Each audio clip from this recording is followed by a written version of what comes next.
Добро вечер. Време е за најновите информации од културата. Прекрасно музичко патување со класични дела од познати композитори приредија шпанските гости. Сопранистката Ирене Палазон, тенорот Хозе Луис Сола и диригентот Оливер Диас.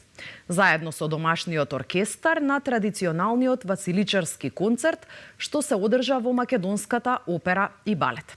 Енергијата на шпанското трио, аплаузите на публиката и воодушевувањата по секоја вокална изведба на ариите и дуетите, од оперите како Турандот, Травијата, Боеми. Го означија концертот во траење од час и половина.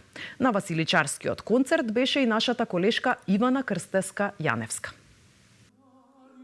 Традиционалниот василичарски концерт во македонската опера и балет беше вистински спектакл што долго ќе се памети.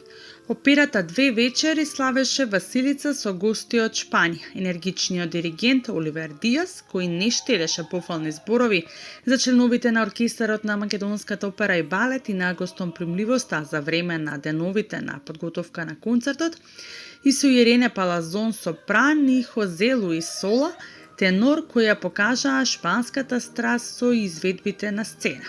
And I have to say that it was a wonderful experience. It was just wonderful to work with the orchestra. Everyone at the theater was amazing. The audience was so warm and it was so nice having us here. So it's been an incredible experience.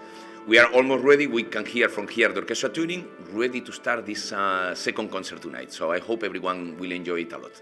Во чест на првиот концерт пред 30 години беа отпеани највпечатливите и најпопуларни арии и дуети од светски познати дела од композиторите Верди, Чилеја, Пучини, Маскањи и други.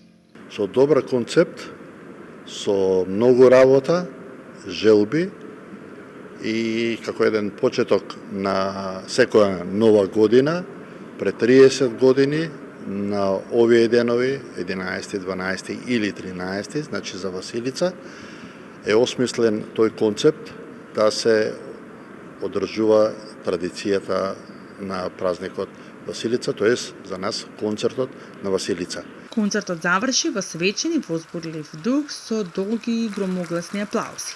Публиката излагуваше од салата со насмејани лица и позитивни коментари за исклучителниот музички настан. Како ви се импресиите? Преубаво.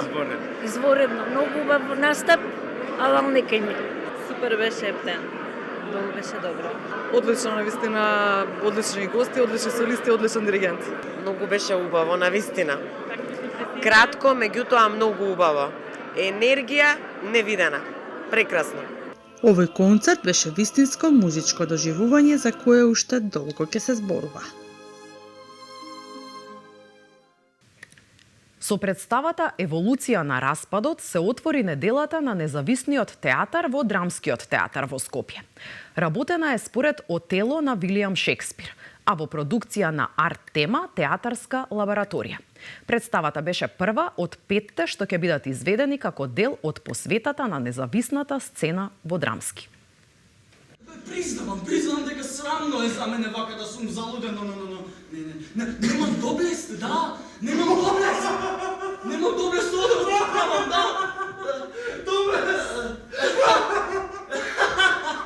Голема благодарност првен до Драмски театар за можноста да и навистина големо дело е што се правило со поддршката за независната сцена. Исто така некои кратки зборови за представата да кажам, мислам дека еволуцијата на распадот, како што ни е насловот по мотивите на Отело од Вилијам Шекспир, меѓу главните теми во самата представа што се обработуваат е манипулацијата која се врши помеѓу луѓето на секојдневно ниво, мислам, во современиот живот, и една од главните идеи фактички во представата која сакаме ние да пренесеме како колектив е тоа дека ваквите луѓе постоеле, ќе постојат и се се уште измеѓу нас, и меѓу главните нешто што можеме сите да сватиме како ние да се заштитиме од нив и да се ослободиме од нивните стеги за тие да не влијаат врз нашиот живот. Главната порака, мислам, вонглавно е тоа што манипулацијата постојала, постои и некако мислам дека е вмрежена во човековата природа сама по себе, и мислам дека за современиот начин на живот и воиннина посебно, мислам дека тоа треба да се искорени некако од нас самите, од нашата природа, за да можеме сите заедно да стигнеме некако до таа совршена хармонија, а не да туркаме некако под нас за да стигнеме пред нив до самата цел. Охрид е единствениот град во Македонија, а можеби и во светот, кој доби календар во кој за секој ден од годината се забележани скоро сите најзначајни историски настани и личности кои оставиле белег во градот. Се работи за креативна идеја која на алтернативен начин говори за историјата на древниот град, при што граѓаните ќе можат со секој нов ден да се потсетат или да научат нешто ново за најсветлите или најтажните мигови кои се случувале во Охрид. Охридскиот календар прв од ваков вид, не само во Македонија, туку и во светот, кој го изработи познатиот историчар и архивист Никола Митровиќ, ги врати Охриѓани во минатото и разбуди многу емотивни чувства кај секој од нас. Календарот е уникатен затоа што во него за секој ден од годината се забележани многу значајни историски настани личности кои оставиле белег во градот. Уште од моето рано детство голем мотив за мене беше собирањето на фотографии и разни други податоци и информации. Тоа ми стана пасија од која не се откажав и за време на школувањето, па се до денес. По 2 години стрпливо и упорно работење, успеав да направам еден временски мозаик од градот Охрид со одредени датуми од настани личности кои значат или значеле во минатото на овој наш убав град, вели Митровиќ. Имено започна како хоби, како некоја охридска хроника која всушност требаше да биде представена како еден вид книга. Меѓутоа, знаете, во светот се повеќе и повеќе доаѓа до интерес алтернативната историја, а тоа е прикажување на историјата на одреден алтернативен начин кој ќе биде интересен за самиот примател на информацијата, на историската информација, така да ако ја направи во вид на монографија, можеби некој ќе ја прочиташе и ќе ја ставеше во полиците на своите библиотеки, а вака на своето биро секојдневно ќе се подсетува што и како имало на тој ден во градот Охрид. Некои од податоците и фотографиите врзани за одредени датуми не може да се најдат нити на интернет, нити во Охридските хроники. Ги пронаоѓал длабоко во депоата на Државниот и Охридскиот архив. Една фотографија, милион зборови, вели Митровиќ. 4 од фотографиите пред јавноста се за прв пат прикажани. Останатите се дел од неговата приватна колекција, а некои се позајмени од Историскиот архив. Во Охридскиот календар има околу 450 до 500 податоци, а уште 200 стојат како резерва за да се дополни ова издание во наредните години.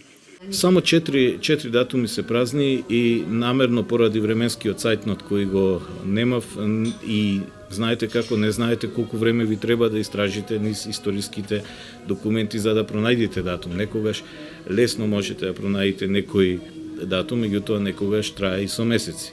Така да одлучив, дури и како некоја игра, Охриѓани сами за наредната година да достават податоци за тие датуми, па да го пополниме. Зошто не? Како што кажав, ова не е мој календар. Овој календар припаѓа на градот Охрид и на сите нас од минатото, меѓутоа и во сегашноста за идните поколенија. Охридскиот календар побудил интереси во соседна Србија, па така Митровиќ ќе направи сличен календар и за српската метропола Белград, а во меѓувреме од година во година за едните изданија со нови информации ќе се надополнува и Охридскиот календар.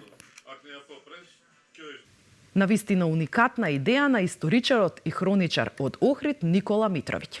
И тоа беше се што ви подготвивме за денеска. Со нови информации и содржини ќе се видиме и утре во истиот термин.